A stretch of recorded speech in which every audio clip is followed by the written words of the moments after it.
আজকে আমি আপনাদের কাছে একটা অনুরোধ নিয়ে এসেছি।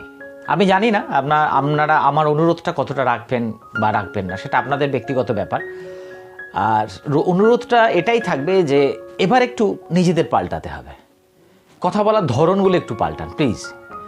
মানে আমিও চেষ্টা করছি, তার কারণ সবাই কিন্তু কমপ্লিট ম্যান নয়, এটা আমরা সবাই জানি। সবাই একটা পেন্ডিং সিস্টেমের মধ্যেই আছি, যে কিছু নতুন প্রত্যেক দিন নিজেকে নতুন করে কিছু শেখা, নতুন করে কিছু গড়া, নতুন কিছু নিজেকে তৈরি করা, নতুন কিছু ভাবে নিজেকে তৈরি করা, যাতে একজন আমি কমপ্লিট ম্যান হতে পারি। কিন্তু ঘটনাচক্রে আমরা এমন এমন জায়গাতে নিজেদের ভাষা বলে ফেলি বা এমন কিছু কথা বলে ফেলি যেটা আমাদের লাইফস্টাইলটাকে একদমই খাপ খায় না, এবং আমরা কিন্তু সেই জায়গাতে নিজেকে অনেক ছোট করে ফেলি।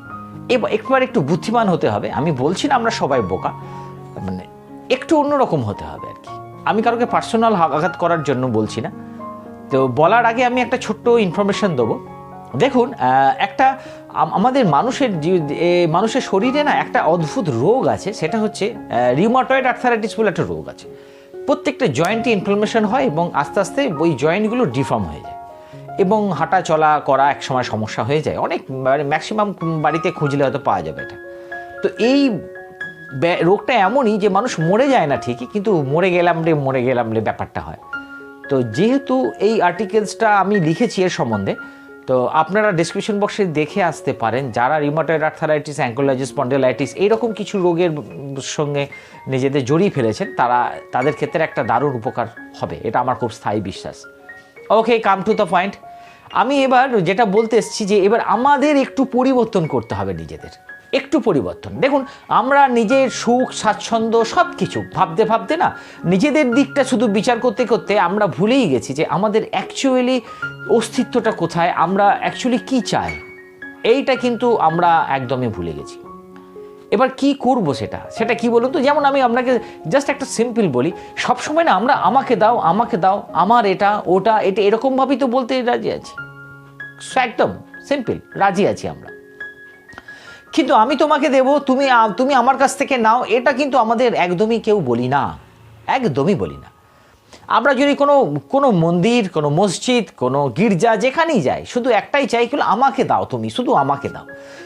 তুমি আমার জন্য কি করতে পারো সেটা তুমি বলো। আমি এটা পাইনি, ওটা পাইনি, এটা আমাকে দাও, ওটা আমাকে দাও। এই দাও দাও দাও করতে করতে না আমার জীবনটাই দাও দাও করে চলে যাচ্ছে। এটাই একটা কারণ।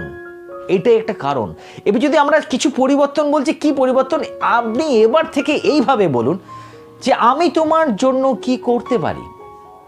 আমি হচ্ছি এই জগতের একজন রিসেপশনিস্ট, আমি রিসিভ করি সব কিছু।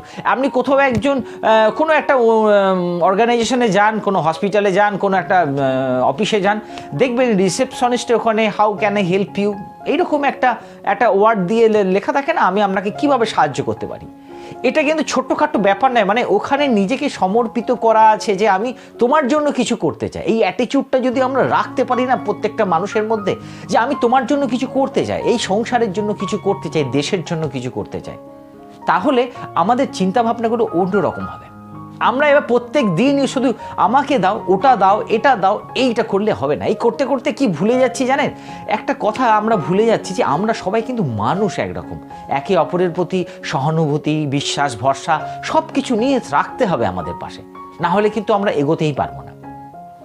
ধরুন, আমাদের আর্থিক যখন উন্নতি হয়ে যায়, তখন মানে আমরা হয়তো কোনো কিছু পেলাম, ধরুন আপনাকে একটা বড় মার্সিডিজ গাড়ি দেওয়া হলো, কিন্তু আপনি এখান থেকে হয়তো কোথাও 200 কিলোমিটার দূরে একটা বেড়াতে যাচ্ছেন, কিন্তু আপনার পাশে যারা যাত্রী যাচ্ছেন, যে মানুষগুলো যাচ্ছে, সে সবসময় আপনার বিরুদ্ধে কথা বলছে, আপনাকে সব নেগেটিভ বলছে। আপনার কি ভালো লাগবে? জার্নিটা কেমন লাগবে? ভালো লাগবে? একদমই ভালো লাগবে না। তখন মনে হবে এরা নেমে গেলেই ভালো হয়, কেন আমি এলাম। কিন্তু আপনাকে একটা টোটোর মধ্যে, এখন টোটো উঠেছে সবাই জানেন হয়তো, টোটোর মধ্যে যদি আমি আপনার সবচেয়ে প্রিয় মানুষগুলোকে যদি ওই মানে গ্যাদারিংয়ের মতো একে এর উপরে বসে আছে, এর উপর ঠেসাঠেসি করে বসে গল্প করতে করতে হাসতে হাসতে যান, সেটা কিন্তু আপনাদের জায়গাটা ঠিক না থাকলেও 200 কিলোমিটারটা কোন সময় কিভাবে পেরিয়ে যাবে টাইমটা আপনি নিজেই বুঝতে পারবেন না। দ্যাটস মিন আমার অ্যাটিটিউডটাই হচ্ছে সবচেয়ে মেন ব্যাপার। আমি কি আছি সবসময় দাও দাও না করে যদি আমরা দিতে থাকি, আমাকে না দিয়ে আমি যদি কারুকে দিই, এই যে এই ছোটোর মধ্যে বসেও কিন্তু টোটোর মধ্যে বসেও আমরা ভালো করে গেছি কেন? আমরা একে অপরের প্রতি ভালোবাসা, বিশ্বাস, বন্ধুত্ব সব কিন্তু দেওয়া নেওয়াটা করেছি বলেই কিন্তু হয়েছে। কী রকম হয় বলেন জানেন তো? এই যেমন এখন একটা দেখবেন যে আমাদের, আমি জানি না এটা আমার বলা উচিত হচ্ছে কিনা, যদি না হয় আমাকে ক্ষমা করবেন, আমি কারোকে আঘাত করতে চাই না। এখন এই খেলা টেলা নিয়ে এমন একটা আমাদের এই ইউটিউব বিভিন্ন মিডিয়ার মাধ্যমে এমন একটা জিনিস সবার মধ্যে ছড়িয়ে দিচ্ছে, একে একরকমভাবে ক্রিটিসাইজ করছে, ও ওকে এরকম ক্রিটিসাইজ করছে, ফলে লাভটা কার কি কিন্তু কেউ জানে না। আমি কাকে কি ভালোবাসি, আমি কোন দেশের কি দেশের, সেটা সবাই নিজের প্রতি রেসপেক্টেবল থাকাটাই সবার কাছে শ্রেয়। কিন্তু যাদেরকে নিয়ে আমরা বলছি তাদের মধ্যে কিন্তু সম্পর্কের কোনো চিহ্ন নেই, কিন্তু শুধু সম্পর্ক আমাদের মানুষের মধ্যে। যেমন ধরবেন যে আমি একটু পলিটিক্সের কথাই বলি, যে ধরুন কোনো পলিটিক্সের জায়গাতে যারা বড় উঁচু জায়গাতে আছেন তাদেরকে খুব কমই দেখবেন মারা গেছেন, অমুক হয়ে গেছেন, এরকম বড় হাই মানে মন্ত্রী লেভেলে যারা আছেন। কারা মারা যায় বলুন তো? এই যারা একদম নিচু শ্রেণী, নিচুতে থাকেন, একদম লেবার করেন ওই জায়গায় পার্টির জন্য, তারাই কিন্তু মরে, ওনারা কিন্তু মরেন না। এবং ওনারা মরেন না, আমাদের মতো মানুষই মরে। কারণ আমরা এমন কিছু কথা বলতে শুরু করি যেটা আমাদের নিজেদের শত্রুতা নিজেরাই গড়ে ফেলি। ওই সবসময় দাউ দাউ করতে করতেই ব্যাপারটা হয়, আমার আমার আমার এটা আমি। কিন্তু ওই সব মানুষ যাদের জন্য আমি করছি তারা কিন্তু সঙ্গে এক মুহূর্তও লাগে না চেঞ্জ হতে। তাদের যে কোনো রং বলুন, যে কি যা খুশি করতে পারে তারা।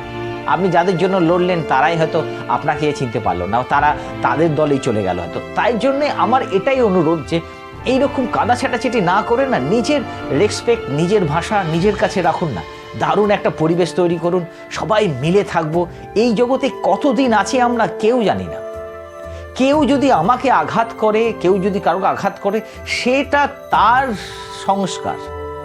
আমি আমার মতো করে যদি চলতে পারি, আমি আমার মতো করে যদি সবাইকে সাজিয়ে তুলতে পারি, সবটাই সম্ভব নয়, কিন্তু আমি যদি তৈরি করতে পারি সবসময়, আমি যদি এটা বলতে পারি আমি তোমার জন্য কি করতে পারি, সেটাই আমার জীবনে মনে হয় একটা আদর্শ কিছু হবে। তাই এবার থেকে কথা বলার ধরনগুলো একটু এবার পরিবর্তন করতে হবে। বিভিন্ন রকমভাবে আমরা না অনেক নেগেটিভ বলে ফেলেছি, এবার একটু বন্ধ করতে হবে। এবার একটু বোকা সাজলে হবে না।